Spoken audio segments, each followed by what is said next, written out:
You are welcome to turn on your camera if you would like to. Oh yes, Andrea, thank you for turning on the recording. This is being recorded, as you know, so if you prefer not to be on camera, that's absolutely fine. But it's nice for me to see a few faces. Hello. My name's Miriam and I am, hello Phil. My name's Miriam. I work for the Ministry of Stories. And Ministry of Stories is a creative writing centre in East London. We work with 8 to 18-year-olds in East London, both in our very local community and in schools in the 3 boroughs around us. And we help children become writers. And what I mean by that is that we help children really to do the things that Phil was just talking about. We help children to find an identity as writers, to find the sense that they can write and that they can be writers and the type of writer that they want to do, that they want to be. So we take, at Ministry of Stories, we take fun very seriously, and we take it so seriously that we have a shop.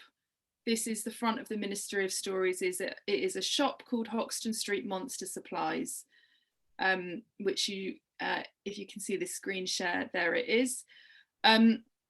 So this shop has been running since 1818, but it only opened to humans in 2010. So before children come into the Ministry of Stories, they have to go through Hoxton Street Monster Supplies, which is London's only shop for monsters. So we sell products for vampires, witches, zombies. For example, we sell zombie fresh mints for, oh yeah, here are some examples of some of the things that we sell. We sell zombie fresh mints for, you know, freshening your breath if you're a zombie. We sell fang floss for vampires. We sell daylight, we sell moonlight. We sell a whole range of products that humans can also buy. And we also have an online store if you'd like to, you know, buy someone you know some tinned fear. We sell 10 different types of fear. The fear comes in the form of some mints that you can suck to release the fear, and a story that releases that type of fear. So basically we create this environment, this playful environment that children can come through when they come into the Ministry of Stories. But we also visit schools, and when we do that, we are trying to bring some of that magic, some of that fun into classrooms, and we work with a lot of wonderful teachers who are also doing that obviously every day. So today I thought I would lead a workshop based on a project that we did last year, and so this workshop, as you know, is about comedy writing, and I should start by saying I am a poet first and foremost. I'm also writing my first novel, and I've been a creative writing teacher for about 12 years. And so in a way, what I hope you will gain through this workshop is the confidence to lead comedy writing workshops or lead comedy writing exercises without having to be a comedian yourself. I mean, welcome comedians if you're in the house, but you know, this is something that I hope to convince you that you can do, even if you don't feel like you are a comedian, or even if, you know, you're not on the stand-up circuit. All the activities that I'm going to share with you today were developed with a professional comedian, and that is Jem Carmella. Jem Carmella is also an actor who, if you've watched Gangs of London, you will have seen her in that. You also may have seen her in various ads on the TV, but she is also one of our writers at Ministry of Stories, and she's a comedy writer who's helped us develop the resources today.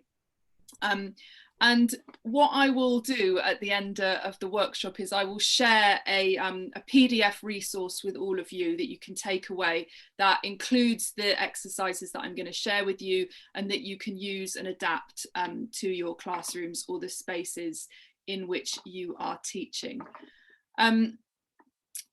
But to warm ourselves up, it would be wonderful to hear some of the things that make you laugh. So if you're willing to just pop one or two of the things into the chat that make you laugh, that would be fantastic.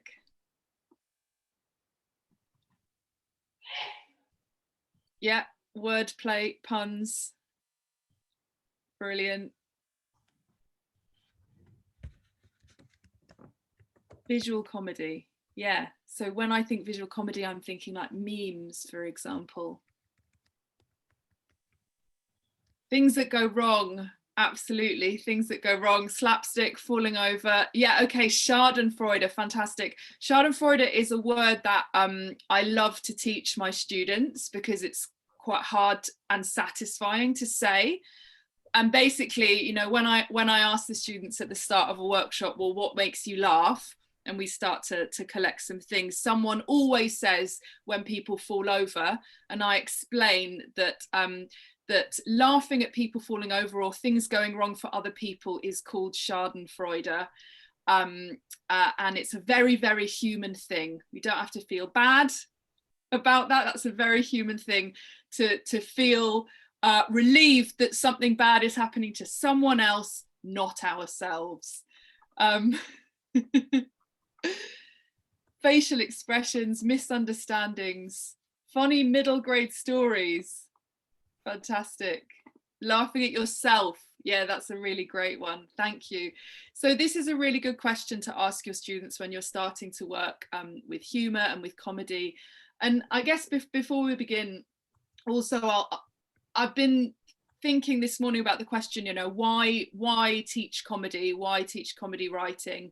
And for us at Ministry of Stories, we work with all forms of writing, of creative writing. You know, sometimes we've done projects that are about writing the copy for products, writing advertising, writing newspapers, making animations. And really, one of the reasons that we do this is because we really want to communicate to children and young people that writing exists everywhere in the world. It is not just something that happens in a story or in a newspaper or in a book.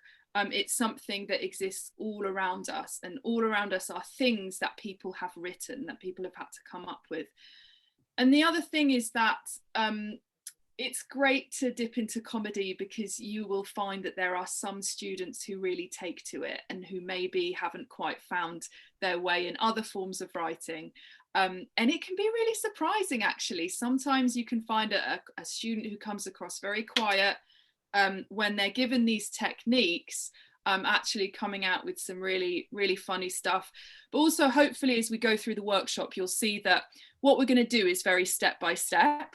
And that means that it's actually a very good way of showing the craft of writing, because you're presenting young people with something that they probably haven't written in. And so it's actually a very good way of showing craft, and hopefully that will become clear as we go through. So thank you very much for sharing your funny things. That's a very nice way to kick off. So we're going to start off by looking at character.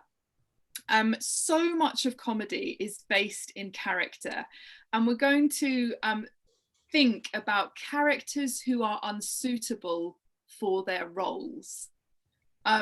So if you think about comedy that you know, comedy that you watch,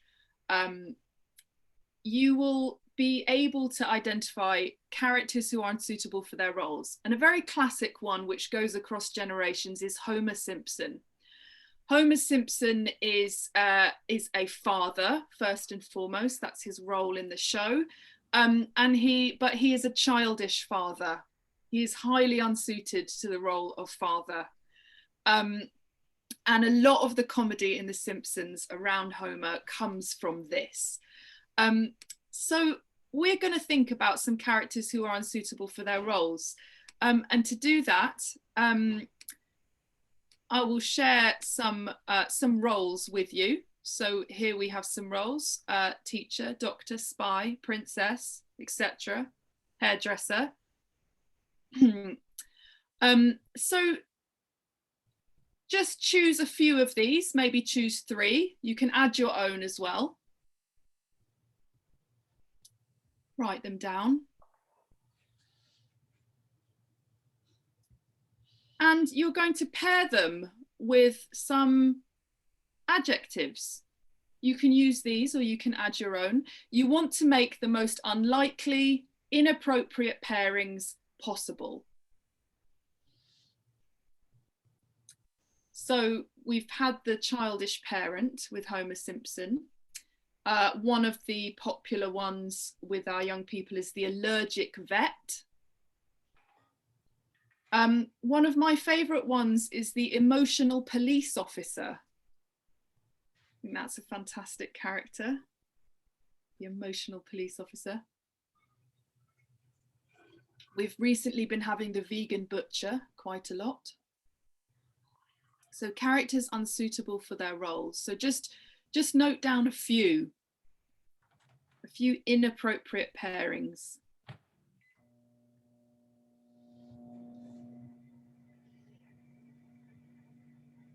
This is part of the resource I'll share with you later.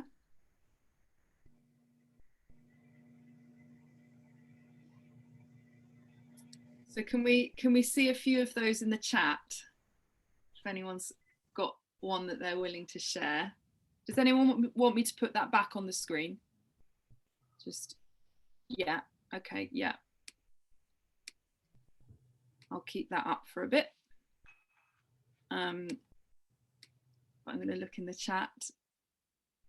The over-eager princess, the forgetful parent, the depressing teacher, the chatty spy, that's a good, yeah, that's a one that we've had before. Cowardly, talentless and forgetful spy, the depressing hairdresser, the depressing princess. I like this, the hairdresser that's allergic to hair and impatient, very good. The greedy princess, the forgetful spy, very good. I like it.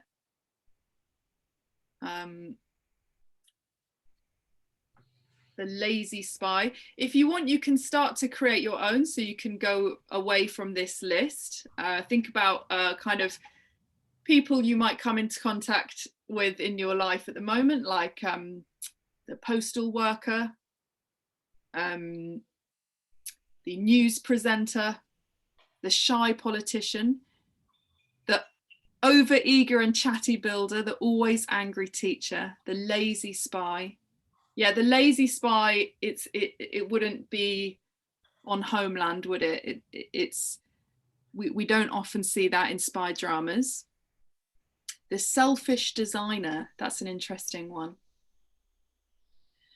So choose one that you quite like. It can be one of yours, or it can be one that someone else has shared in the chat. Choose one character that you like the sound of.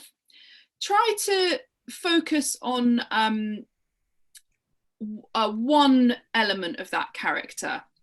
So, you know, if you're thinking about the hairdresser who's allergic and impatient, that is an interesting detail, but focus mostly on one of them. So maybe the impatient hairdresser or the allergic hairdresser for now. And just note down some things that could go wrong because of this person being unsuitable for their role.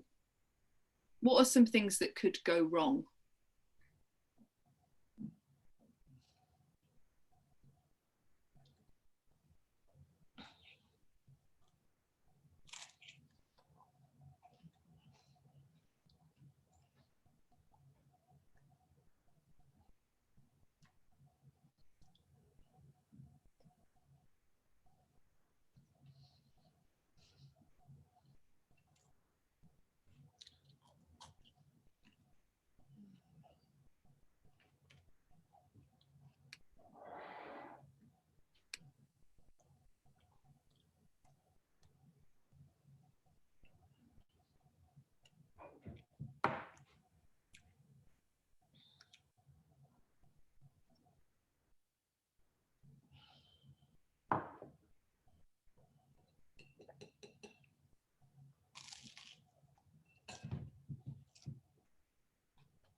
Okay, so it doesn't matter how many you've got so far, even if you're just thinking about one thing that could go wrong, that's absolutely fine. So keep that in your mind. I'm going to show you a comedy sketch by some of the young people I worked with last year on a comedy project. And this was for the 50th anniversary of Monty Python's Flying Circus. And we worked with the BBC, we work with the BBC historian, whose job it is to mark anniversaries at the BBC. So as you can imagine, we were working with year 7 and 8 students. Most of them had never heard of Monty Python, but we were introducing them to that work as a way to teach them comedy techniques, and also drawing on lots of comedy that has happened in the last 50 years, including contemporary comedy, and including a chance for them to share comedy with us. I want to play a video to you. Now, let's try this. Sometimes it can be tricky to play videos through Zoom, so it depends, you know, on the state of people's internet. I'm going to try playing it through Zoom, but I'm also going to give you the link. And if needed, we can kind of turn off our sound and watch it separately. So that's the link, but let me see if this will play. Let's give it a go. So this is called the Dosy Librarian, and I should say, the films that you're about to see were all written by young people, year 7 and 8, but they are acted, they're performed by professional actors, professional comedy actors. And that meant that the young people were able to write quite freely without worrying about themselves having to perform their comedy. So not every school will always have the ability to work with actors, but it's interesting to think about how you can create that separation between the writing of something and the performing of something. Can you have somebody else perform the work? Can you have teachers perform the work? So that there's some freedom created for the writers to be writers in this situation. So here's the Dosy Librarian. Let's see how it plays.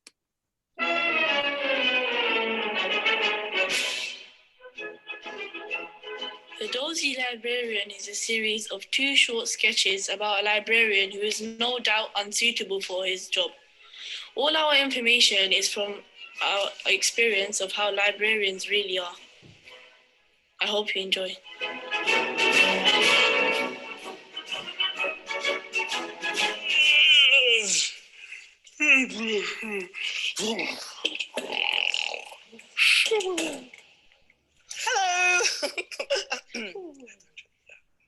Hello. Hello. Hello.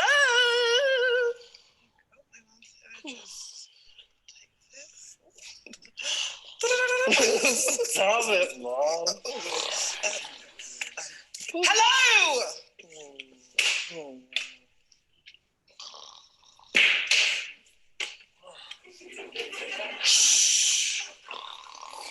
Ridiculous.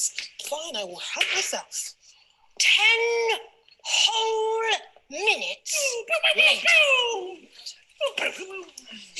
Hello, sorry to interrupt you while you're playing your very important video game, but I would like to know where the geography books are, please. Oh, yeah, on the left. On the left? No, that's all you got. Oh, on the left, right, here we go. Whoa! Oh, you must have been mistaken. Over there is only the Guinness Book of Records of Hairy Armpits, volume 25. I said geography! On the right. On the right. That's the right. I'll just... On the right. On the...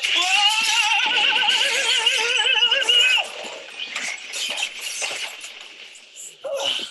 So, over there are just shells of random titles such as Thomas the Uber. I Geography! Try the second floor. I will get that book and be educated if it's the last thing I draw.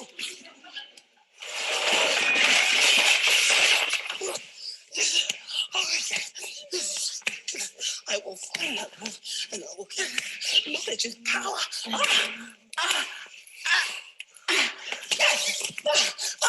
How to deal with annoying librarians playing video games.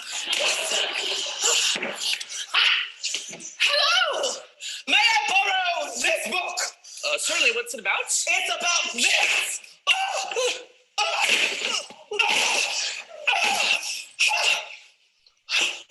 Good day!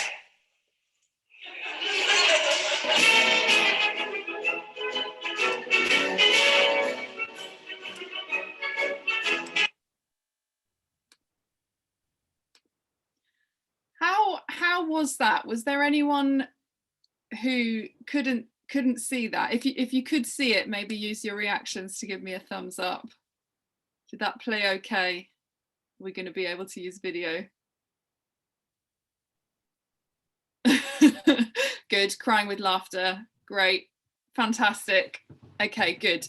If anyone had trouble watching it, there's the link there, and in the resource I'll share with you, there's also a link to it. Good, but that's great. We can play video successfully through here.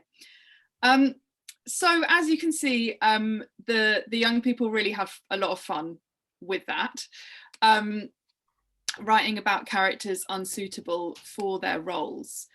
I'm going to introduce to you another technique, another comedy technique that they really enjoyed working with.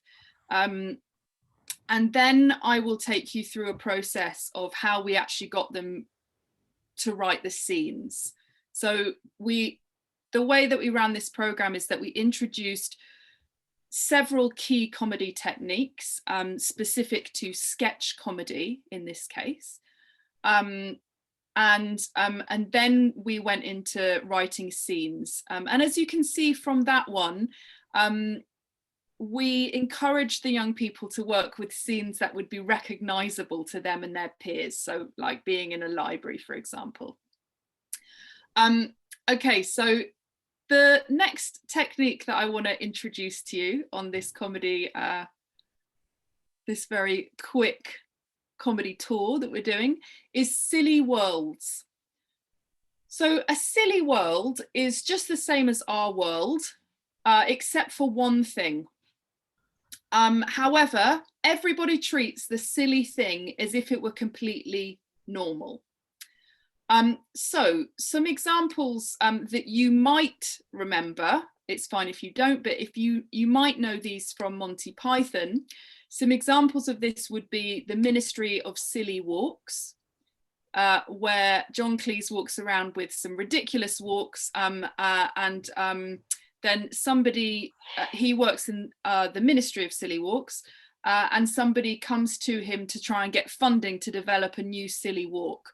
So this is a world in which it's a completely usual thing to do, to develop new silly walks, to get funding to do so. And this is a very important government department. So something very silly is being taken very seriously.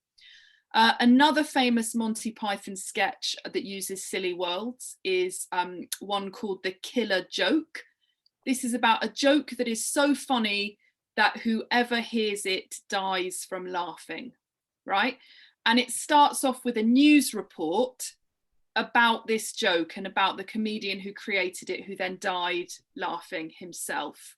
He had written it down, which meant that it survived, but also was lethal. And then in the end of the sketch, this joke ends up being used by British soldiers against the German army in World War II.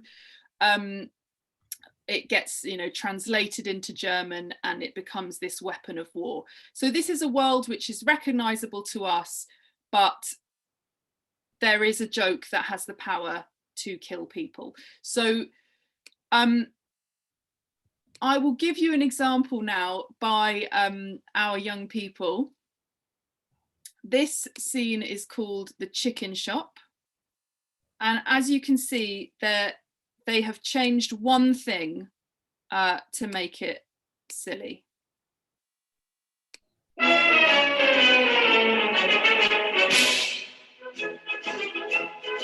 We chose to write this sketch because everyone in our team had experienced being in a chicken shop ordering a kids' meal.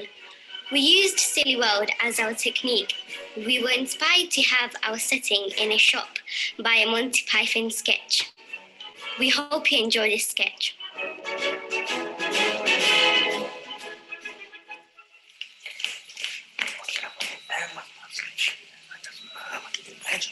Hello, sir. Hi, how are you? What would you like? Oh, I'd love a kids meal with extra fries. Okay, that's an extra 20p. That's fine, thank you so much. Here you go, sir. Thank you so much. Can I get some ketchup, please? Of course.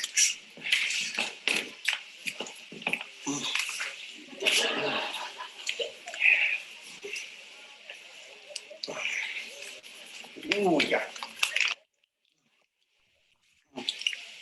Thanks. That is amazing. Thank you so much. Would you like a drink? Would I like a drink? Yes, I would love a Coke, if possible, if you have one. Of course. Thank you. Oh. Ah, yes, yes. La la la la la la la la la la la la.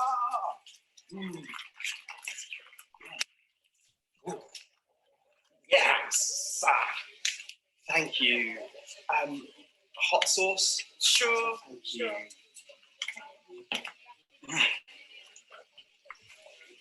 The hottest.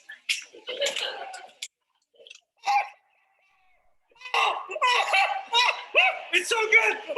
So good! Oh, so much! So good! Oh, yes! Yes!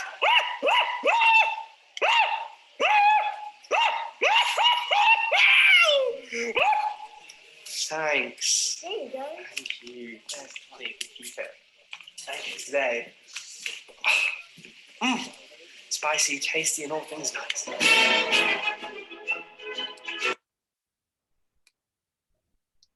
Okay, so we see, yes, absolutely. Thank you for applauding them. Beautiful work.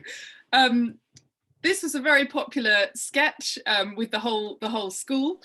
And the young people were very lucky they got to see it in a cinema. We released these films in Genesis Cinema in East London. But the point is that they've created this scene which is very recognisable but has one very silly element that everyone takes very seriously. So I'll now take you through a simple process that we use to help young people to write a comedy scene. And I will invite you to have a go at this. So choose a scene that we know, a scene that you know, between two people. So think about a standard exchange between two people. So for example, I'll pop these examples in the chat as well. So buying a snack at a corner shop, returning an item in a shop, for example, returning an item of clothing, going to the doctor's surgery, or a parent at a parent's evening. So try and think of a relatively common exchange between two people. So just take a moment to choose one. You can choose one of the ones I've suggested, or you can think of your own.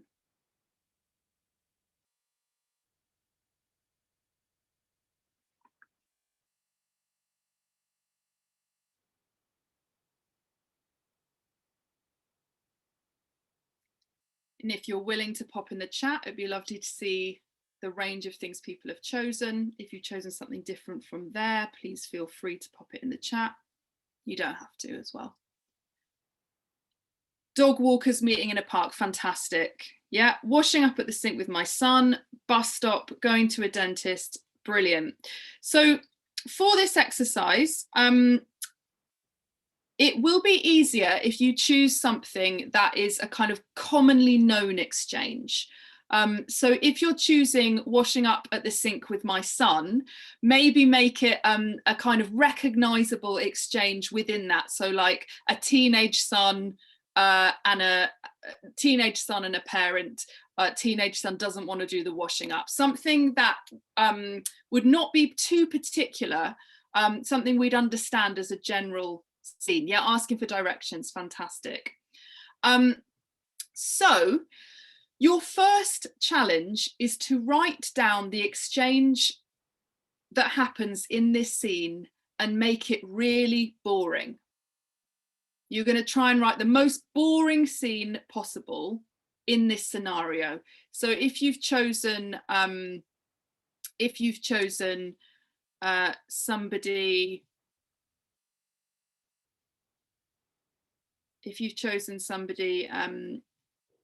in a shop, if you've chosen returns in a shop, I'll just share this screen with you. Person one walks to the counter to return something they no longer want. The shopkeeper asks the reason, the person explains the reason, and so on. So you can write this out as a scene. What would the characters say to each other? And if you're doing this with your students, you know, it's like points for the most boring scene. Has to be boring. And short.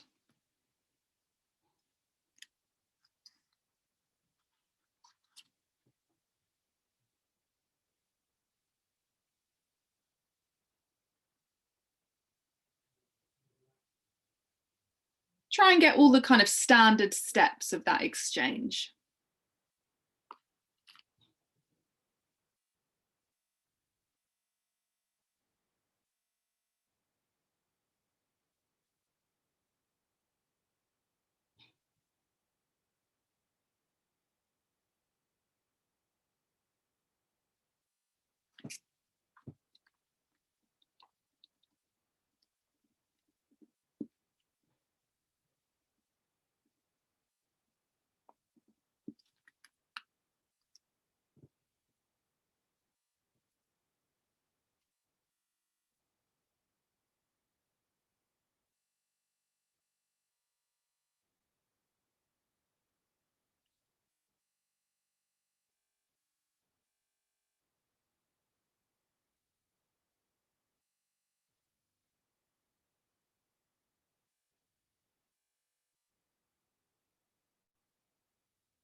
Okay, so finish up your boring scene.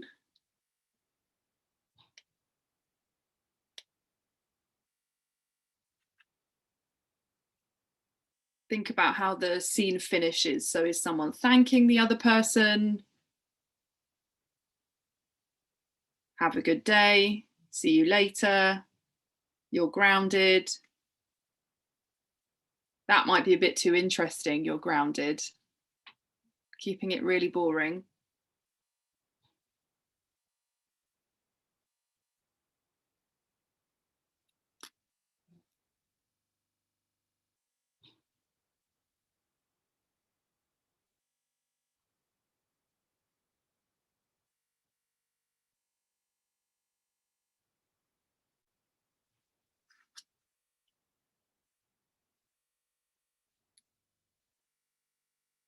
Okay, so bring your line to an end. Doesn't matter if you haven't finished, you've got the idea. So if I was doing this exercise with students, I would have them read some of them out just to check that they really are boring. And I would, we would applaud the boring writing. And then I will give the next step. So your challenge is to write this scene again, exactly the same, but to change one thing. So far, we've learned 2 different comedy writing techniques. We've learned about characters unsuitable for their role, and we've learned about silly worlds. So you're going to choose one of those techniques to change one thing about this scene. So you could make one of the characters unsuitable for their role. It's useful if you choose the character who is most in role, so like the shopkeeper or the parent in a situation, or maybe the dentist, or one of the dog walkers. Choose just one person who is unsuitable for their role within that scene, and what will change as a result? What will happen or go wrong as a result? The other thing that you could do instead would be to make something about this world silly. For example, if you are writing about somebody returning an item of clothing in a shop, keep that scene exactly as it was, but what if this is a shop that sells attitudes and someone has come back to return a bad attitude? So that's changing one thing about the scene to make it silly. Remember, if you choose silly worlds, everybody within the world has to act as if that's completely normal. This is a shop that sells attitudes. Here's somebody returning a bad attitude. Why are they returning it? So we'll take 5 minutes or so. Have a go at rewriting your scene, changing one thing.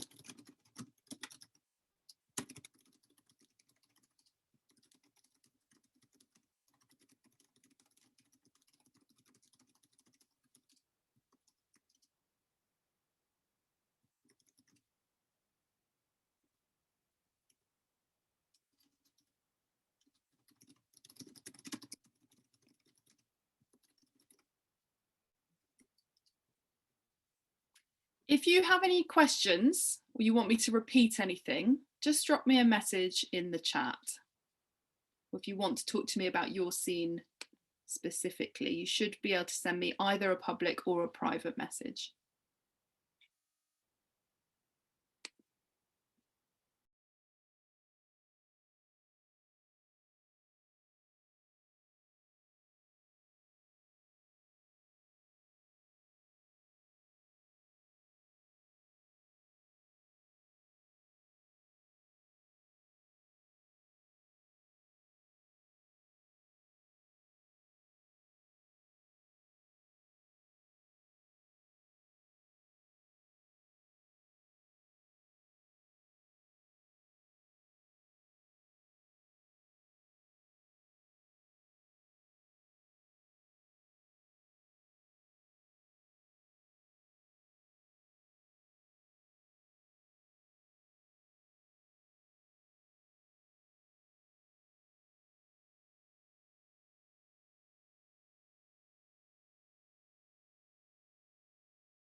if you are getting a voice in your head saying, this isn't funny, that is absolutely fine.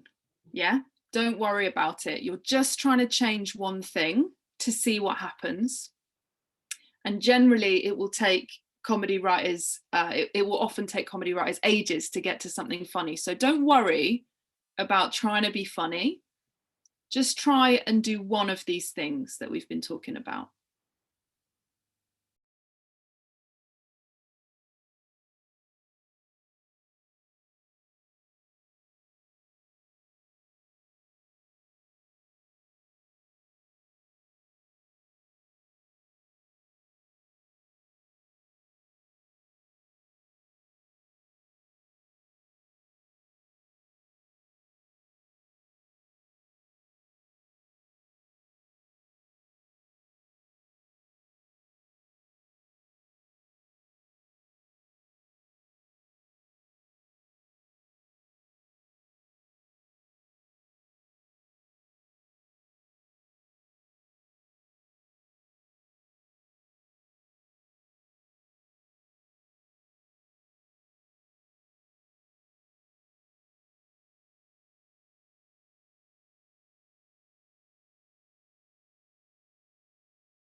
So we'll take a few more minutes, but something that may help you is aim to start and end the scene exactly as you did before.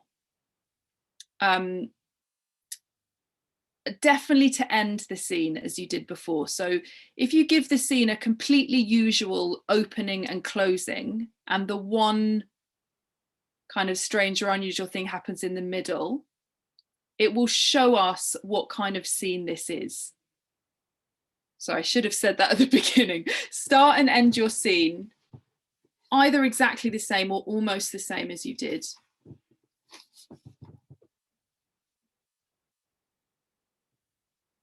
In the boring version.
Okay, so start to draw your scene to an end. Don't worry if you haven't completed it. We're just having a go at something very quickly to give you a sense of how it can work. And obviously I'd be giving students in a classroom setting a lot longer, and focusing on one element of comedy in each session. Really good question in the chat. Do you have to keep it to 2 people? And do all the people in that world have to think the silly situation is normal? So the second part of the answer to the second part of that question is yes. For this to be a silly world scenario, all the people in it have to think that this situation is completely normal. There is another technique that we use with students, which is about one character having an unusual point of view. But for the technique of silly worlds, yeah, everyone has to accept the world as it is, accept it as normal. Do you have to keep it to 2 people? It's easier when you're starting off to have 2 people in the scene, and it's probably helpful for students to keep things clear, and I'll talk about that in a minute. I'll talk about the importance of clarity in comedy, but as an extra challenge, you could add a 3rd character. The question is, what would that character's role be? What would they be doing? If you have a character, I mean, there are some situations, some silly situations, or maybe some scenarios where you've got a character who's unsuitable for their role, where it would help you to have a 3rd person. So then yes, absolutely bring one in.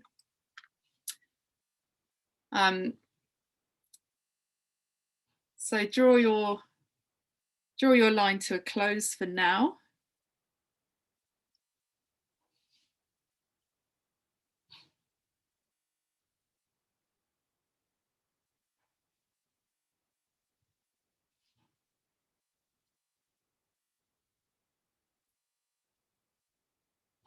Now, for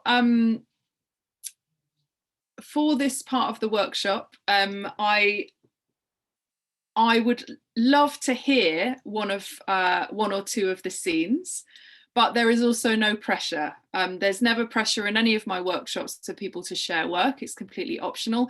So I have another video where the young people talk about the process of making the comedy.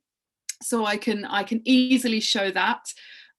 But is there anyone who would like to share their scene? And you can just unmute yourself and do that, or you can pop it in the chat if it doesn't feel too long for you to type up. Is there anyone who would like to read out their scene? Don't know. Oh, look at that, Ruth! Amazing. Thank you so much. Okay, let's give Ruth like some support using our reactions. And I'm not precious if no one laughs. I mean, I'm completely sympathetic, to be honest, if nobody laughs. So there's 2 dog walkers in a park. It sounds like I'm going to tell some corny joke, doesn't it? And they meet each other. The first one pulls his collar up and looks up at the clouds. The second one goes, yeah, it looks like rain. And then the first one says, it's a good job I've bought my umbrella. And then he brings out a massive garden parasol, like a big sunshade instead of a normal sized umbrella. The second one says, it's chilly too. I hope you've got some layers on under that warm coat. And the first one opens his coat and he's wearing a bikini. And then he says, and even Hamish is dressed for the weather and he's wearing that's the dog. And he's wearing shades and Speedos. And then they say goodbye and they walk off. Amazing. Absolutely brilliant. Let's give a big round of applause for that. Thank you so much. Brilliant. So loved it. It's fantastic. We've got this very recognizable scenario, 2 dog walkers talking about the weather, but then their way of dealing with the weather is to be in beachwear. Yeah. Absolutely fantastic. Yeah. and loads to play with there as well. So you can see how here you've got the beginning of an idea that could you know, that could kind of go in some different directions. You know, like what kind of game would they be playing instead of like throwing a ball for the dog, for example, or you know, what kind of food might be involved if that came in, or you know, in what ways could the scene escalate? Is someone going to end up trying to kind of surf across the grass? How, you know, how is that going to go? The key comedy in this scene is going to come from how normal and ordinary everybody thinks this is. And in fact, you might want to think about, you know, it may be quite common for some dog walkers to be a little competitive, perhaps, about their dogs, the things they can do, and about you know, the kit that they have for their dogs. So this scene could also play with that. You know, there could be some one-up personship around the kind of different kit that these characters have. So you can see that just by starting with that really ordinary scene and then changing one element, Ruth has a way into writing a kind of whole comedy world that we can all relate to because it's recognizable. So thank you so much. Yeah, you should be considering a new career. Amazing. Thank you. Is there anyone else who would like to share their scene or their idea? Amazing, Claire. So thank you so much. If you just unmute yourself.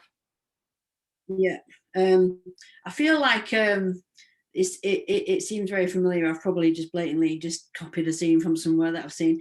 In fact, I probably have, but just not realised. Anyway, that's fine. Excuse me.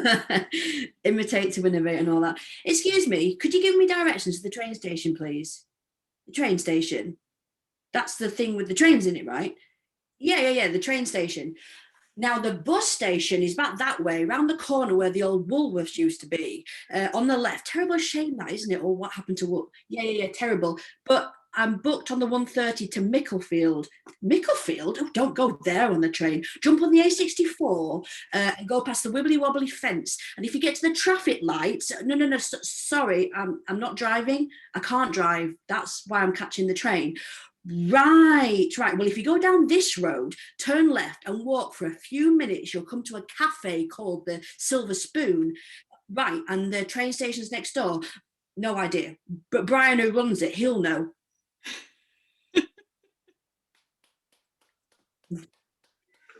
Absolutely fantastic. I think what works so well about that is how it's so recognizable as, you know, someone's giving you directions who just can't really get it right, who just can't be clear. But what makes that work so well is how specific it is. I love the place names. I love the detail that you went into with the descriptions. It's fantastic. And we can really imagine how annoying that would be. You know, I was starting to feel kind of like anxious for the person who needed to catch their train. Yeah, fantastic ending. Yes. Thank you very much. So I hope you can see through this that the way that we've developed with Jem Carmela, the comedy writer, to get into comedy is to start really simple and start with tasks that everybody can do and that people know that they can do. So people know that they can write a boring scene, and so that there's something quite empowering about that. Or people know that they can match a role with an unsuitable adjective to make someone unsuitable for their role. And so we're going from that basis and then challenging them to change one thing. So making it very simple, but also quite open. So then they're not being presented with a kind of finished picture of what their piece should look like. They're being presented with a starting point and then the chance to make their own interesting change, their own leap. And I think, you know, in a way, comedy writing, I think, shows us something about creative writing more generally, because you can't really show someone a comedy scene and say, do this. That's not how it works. There's no exact way to write a comedy scene.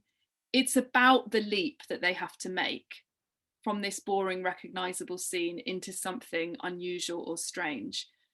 And the thing to do around this is to really celebrate each of the steps. So it's not about, you don't have to be making people laugh straight away. What you want is for your students to have changed one thing and to have a go at that and see what happens. This is also a really good way of kind of talking about drafting things. You know, if you start with your boring scene, you're way ahead of starting with a blank page. You've got something there to work with, and you know that the beginning and the end is going to stay exactly the same. The biggest thing that we have supported our young people to do in editing their scenes is to really focus on one thing. Yeah, to really help them learn that comedy works when it's clear what is supposed to be strange or unusual. So a lot of them would try to make everything in the scene silly and bring in lots of things, and that very quickly becomes random. But if they can choose one thing, that can be really, really helpful.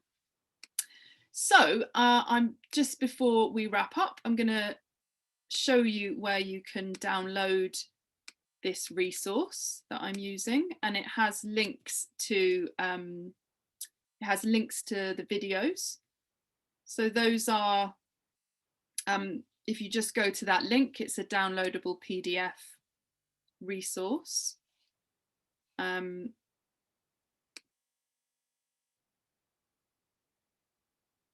it will basically help you plan a session that is appropriate to your young people. Now, in general, I would break these techniques up. So have a session on characters unsuitable for their role, have a session on silly worlds, and just get people to have a go. It works very well for group work, but in the way that we're working at the moment online, there's no reason students can't have a go on their own. And if you need to, for some of them, you could always provide that boring scene for them, but it's best if they come up with it for themselves, that they're having to think about what is this exchange that happens. If you would like other resources, we have a variety of teaching resources. It says learning resources. At the moment, these are mainly teaching resources on our website here.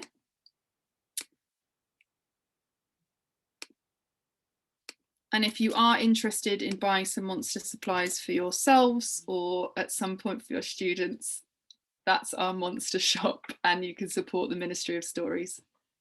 All the profits from the shop go to supporting our activities. I will stick around just for a few moments in case anyone has any questions, but this is the end of the session, so feel free to have your break. But yeah, I'll be here for another 5 minutes or so. So yeah, any questions that you have, you can ask them out loud or pop them in the chat. Thank you so much. Thank you, Phil. Miriam? Yes. I would like to ask you one question. Yeah. Thank you for this program. It was really nice. What I'm wondering about is that when students want to write something that is inappropriate, I hope you understand. Yeah. Because some of the boys just go there. Yeah, absolutely. So that's a really good question. How do you deal with comedy and people wanting to write things that are inappropriate for the setting? So I think this is really about framing. Do you work with the same, are you working with the same group over time? I did. Now I'm just a teacher consult. I was a teacher with the same group, yes. And now I'm teaching other teachers. Yeah. So the way that we deal with this with Ministry of Stories is we actually we get the young people to make a writer's agreement at the start of the process. So there are different names for this. Some people call it ground rules. I call it a writer's agreement. And so before we start working together as writers on a particular project, I will say, what do we need to agree together as a group to feel comfortable working together as writers? And explain that working together as writers may be a bit different than just being in class together. We need to feel comfortable sharing ideas that are new. We need to be comfortable, you know, we're going to be working with comedy. What do we need to feel comfortable doing this? Let them come up with the answers to that. So in general, the students would always say, don't laugh like meanly at each other, laugh with people, not at them. That would be one of the things. Hear what they have to say about that. Probably one of the group will come up with keeping it appropriate for school, yeah, or the setting that it's happening in. Mm-hmm. But you can also add that because you are in this space as a writer. So you can say, I need to feel comfortable in this space as a writer too, and we all do. And I think what will help is if we need to keep language and themes appropriate. So if you're not sure if something's appropriate, just check with me. Okay, that's great. Thank you very much for this. No problem. Yeah, and I use that on all my programs. Good question. Do we write with them? That's a question to always to ask yourself, but I think it is really helpful if you can. And especially when you're working in this way that's step by step. You know, if you can write a boring scene, that's great, and ask the students, is it boring enough? And then when you change one thing, it's about you feeling confident to kind of model this. But yeah, I think if you can write with the students, it's always a great thing. And if you can make yourself part of that writing group, even though of course you have a different role, you have a leading role, I think it's a great thing to do. Thank you so much. Thank you. Can I ask a quick question? Do you deliver workshops like this around the country to teachers? So we deliver workshops in schools in East London, and we do CPD as well, teacher training.